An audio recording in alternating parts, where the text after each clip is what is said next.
Are you guys studying 170 pounds right now? For sure, the most interesting division in the sport.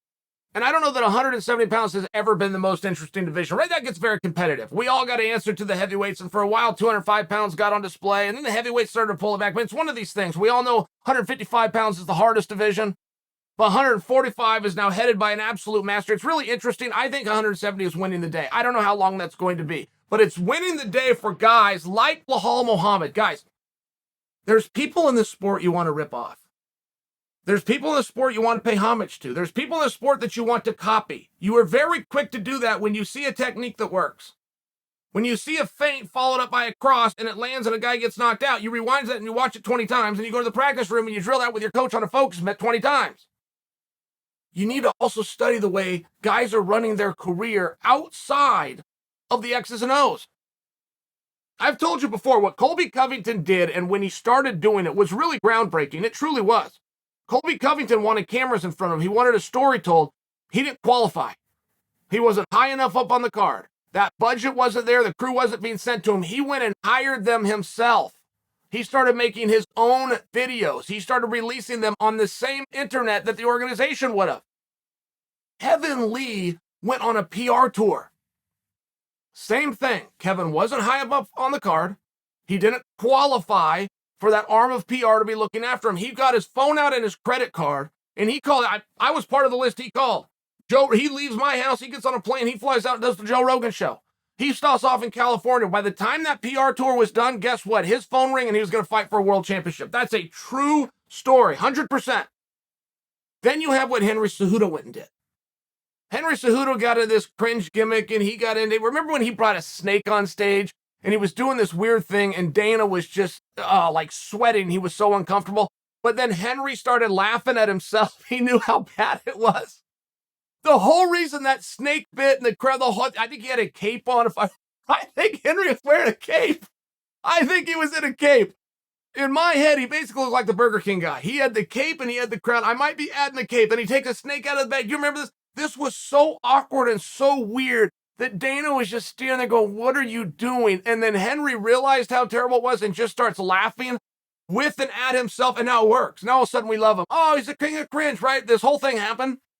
But Henry started doing his own thing. I bring that to you because there's guys to copy. There's guys to steal from. Don't just learn the punch. Don't just learn the body shot. Belal Muhammad, I submit for you as a guy that you need to be watching right now. He's doing everything right. Everything.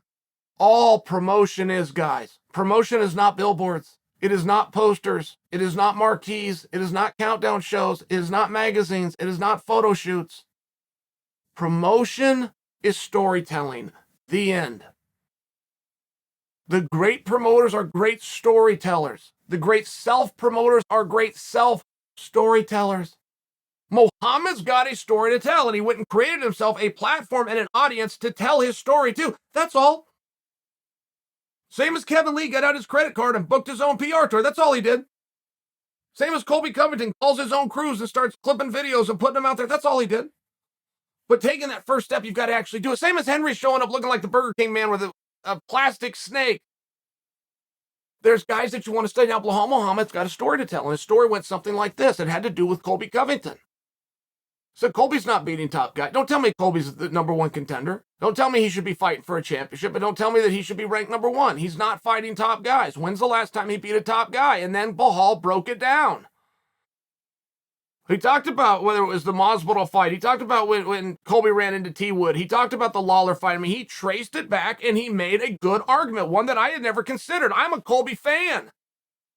I hadn't considered that. It was a very fair point by Belal, and then, of course, he inserted himself. He got to his own agenda, which is, here's what I'm doing. I'm going to take on the hardest fights against the absolute best guys that have the highest rankings to get myself closer, and whoever I have to go through, including tough guys like Chimaev, I'll do it. Okay, I'm in. Like, he just told the truth. He had to break it down. All of that stuff that I just said was in front of you guys, but did you ever think about it in the terms that Belal made us think about it about? I never thought about where the guys were ranked when Colby fought them. I never thought if they were coming off losses. It never crossed my mind. It's competitive. Belal is competing against a media master in Colby Covington, so he met him on his own terms. He went through the media, and he's making his own argument. I'm just bringing it up for you guys. There's somebody to study here, and it's Belal.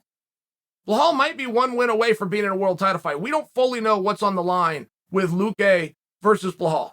And I'm getting a feeling as this fight gets closer and press starts winding up and winding back down that we're not going to know. I don't think it's going to get named ahead of time as the top contenders fight. But you've also got Rakhmonov is going to fight with Neil Magny. Now, I told you guys close to 2 months ago, maybe more like 6 weeks, I guaranteed you that was the fight that's going to happen. And I must tell you, I can't remember why I was so sure. It must have been something like Rakhmonov needed a name opponent and Magny offered himself. It must have been something like that. But either way, it's a big deal.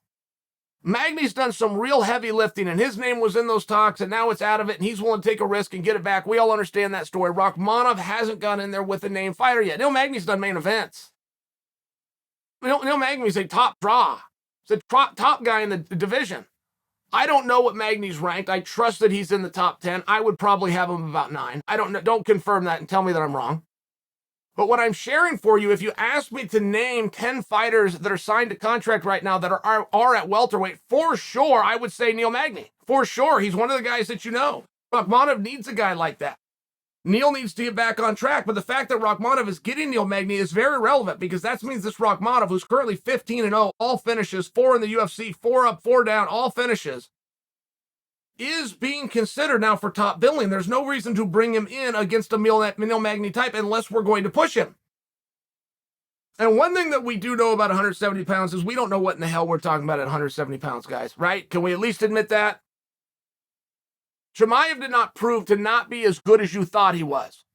Your mind played a trick on you that he was some...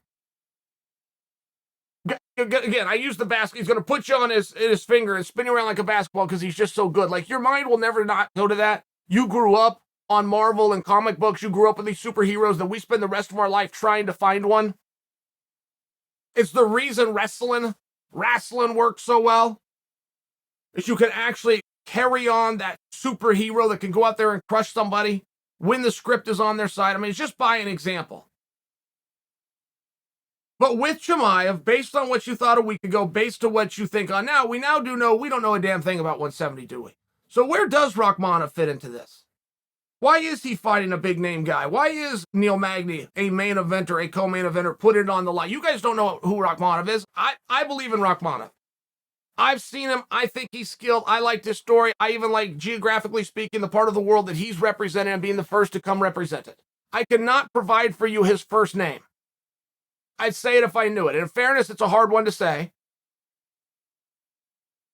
But you only would put a guy who's 15-0, 4 times in the UFC, 4 finishes with a name guy if you're getting ready to give him the push. If you're pushing anybody anywhere that doesn't involve title aspirations, then it's not a push. So something is happening. Something is percolating with this guy. And as far as 170 goes, I do believe that it's on display. I do believe that Blahal is doing everything right. Got a hard match in front of him. We all know that, but he's leading into it, and he's going to have a lot of eyeballs and attention on it, which is his job. And I also think we need to be real fair, that we don't know quite as much about fighting as we pretend to.